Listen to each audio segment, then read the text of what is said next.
Okay, we should be live in just a second. Waiting for this to go officially online. Okay, so we are live. Hello. So this is our first time, I believe, on stream together on YouTube. So in this video, in this stream, we're going to talk about romance publishing and everything related to starting out with it. So here I have on the channel my business partner and co-course creator, Sunana. So hi, welcome to how the channel. are you? Thank you. Thank you, Jacob, for letting me be here. Yeah. And I'm already having a lot of fun. Good. I'm glad you're having a lot of fun. And I accept you have the privilege of being on this channel. I know it's like the big times for you. I know it's a big deal. But I am so privileged and I'm so honored to be here. Yes, so thank you for being on the channel. So guys, if you are just signing on, we're going to be talking about romance publishing. We did actually give notice on this one, so I'm sure chat is going to wake up really soon and things will be popping. Let me just check right now how many active people we have. Okay, we've already got someone watching and people will be tuning in. So if you're going to be watching this after it's live, be sure just to check out the links below and download the playbook, but we'll get to that in a second. So with that, Sue, can you get things started with what you want to talk about with romance publishing? Yeah, so actually we were discussing about all the things that I want to talk about, and there's just there's no end to how much we can discuss, right? But the one thing that I did want to specifically talk about is something that it's a question that a lot of beginner publishers have been asking me while contemplating if they should start this business. So a lot of people are busy, they have other things going on, and they have families to take care of.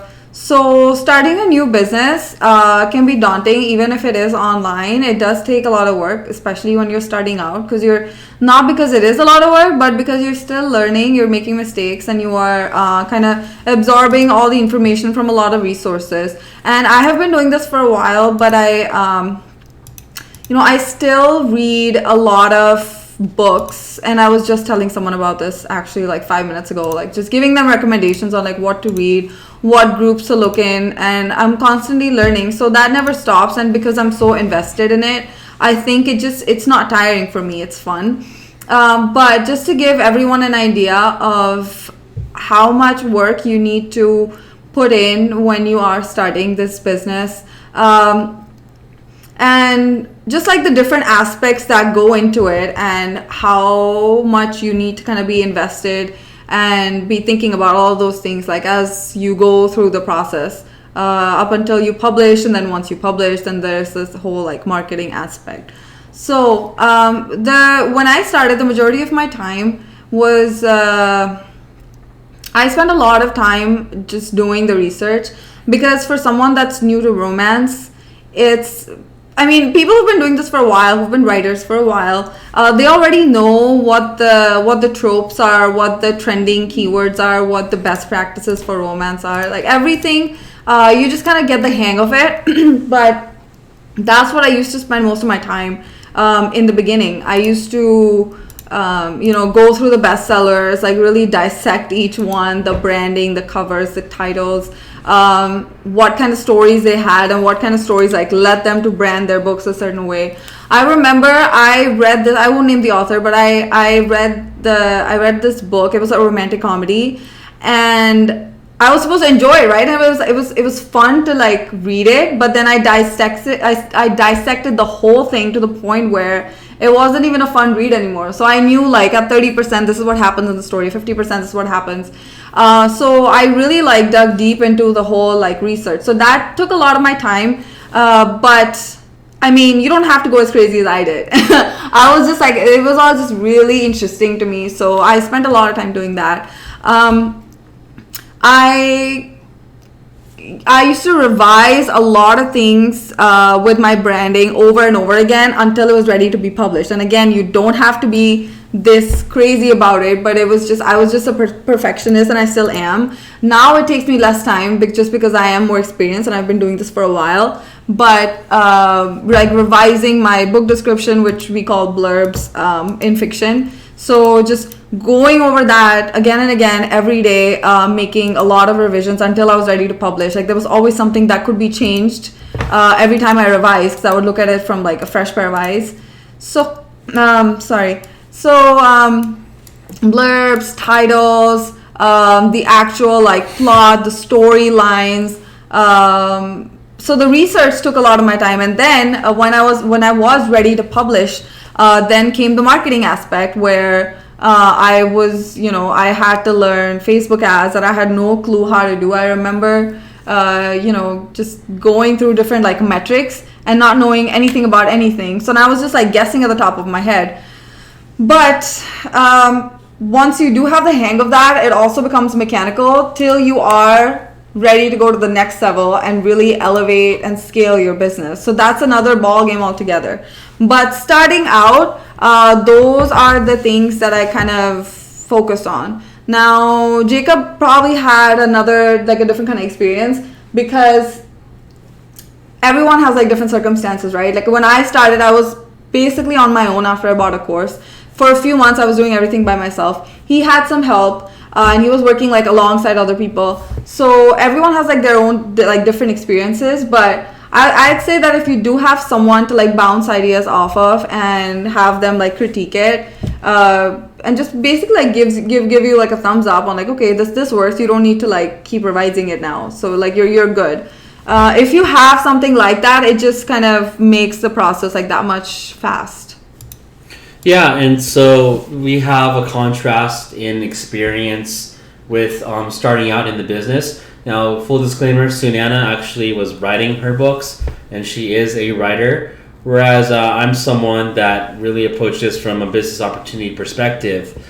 And I did have a team of people overall help me out with scaling up in the business. So whereas Sue was very hands-on and she's very much a perfectionist, I'm someone that likes to delegate, someone that likes to be a little bit hands-off. Like I still, of course, like set up my infrastructure myself. I did my own automated email sequence, obviously. I built up my own fan group and posted every day, all that good stuff. But there's definitely different levels of involvement that you can choose to use in starting out. I want to make it clear, though, that everyone in this business, or the majority of people who succeed in romance and publishing romance fiction, have at some point in time has worked with a coach or is currently still working with someone in the form of a mentorship of some capacity. So in order to really succeed in this business, with it always being constantly evolving, constantly changing, and also getting harder to succeed with, you do need to work with someone that has gone through the trials and tribulations in this business to shortcut, not making the same mistakes, not making the same pitfalls that can cause you to spin your wheels, waste money, and waste time starting out in this business. So yeah. Otherwise, guys, if you have any questions while we're talking, please feel free. Please say hi. We know you're out there. We know everything's alive. We've got viewers. And we'd like to take questions and help you out. Whether it's fiction or nonfiction, say hi, bring the questions on, and we will get you answered. So don't be shy about popping up in the chat. So yeah. Sue, do you want to keep talking about romance? Actually, I was thinking like the one thing that I did forget to mention was majority of my time went toward scheduling newsletter swaps, which I obviously have an assistant do that for me now, but back in the day I was very hands-on with like scheduling like my marketing and like the days on which like I need my book promoted by other authors and whatnot. So that took a lot of my time, which I took a while to start delegating that, and I even stopped doing that, stopped author cross promotions for a while in between. But the point is that it does take a while for you to get to a point where you're comfortable delegating those things and freeing up your time.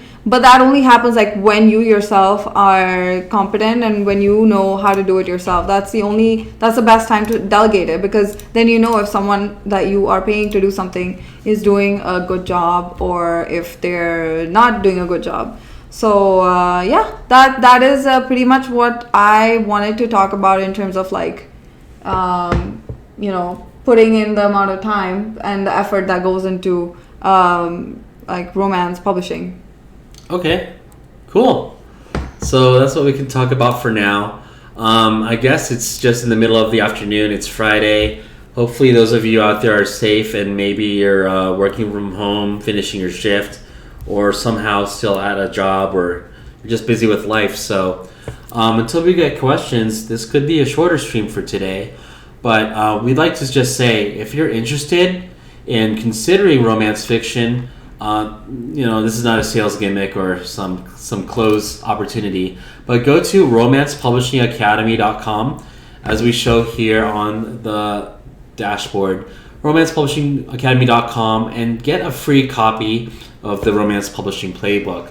So it's our guide, it's the new improvement system on getting book sales consistently and effortlessly using our process. So you don't have to spam groups, you don't need to start a blog, you don't need to be a podcaster to sell books any longer. So check it out. It's a truly free guide on how to get started with romance publishing. All you have to do, go to the site, and I do have it in the link below this video. Go to download now, and once you do that, you just got to give your email, join our list, and you get the book for free. Along with that, if you're further interested within the site, you can go ahead and book a call with us, a free 45-minute call as a strategy session on how you can partner with us potentially in developing your fiction business. So 45-minute call, there's no pressure, there's no sales tactics involved, just an honest chat between you and us about whether fiction romance is a good fit for you to work on, and also if it's a good fit for you and I, or you and us to partner together. So yeah, check it out. I guess on this stream, we've had either a quieter day, or I don't know, maybe it's Friday, it's the end of the month. Hopefully you guys are getting your KDP payouts, but it's been quiet today otherwise. So if there's no questions on this stream, I guess this is a one-time occurrence. Anything else you want to say, Sue? No, I don't know if we can I know in your last stream you couldn't see the questions, so I hope that's not happening in this instance. No, I've been refreshing. Okay. Yeah. Well, if you guys don't have any questions, then you can post them in the comments after the stream is done. But so we will catch you later, and and if you're watching this from Sue's YouTube, feel free also to leave questions below. We'll be sharing this in various groups, so don't be shy. Ask questions away. And with no questions in mind, I think that wraps it up for today. All right. Bye. Bye. Take care.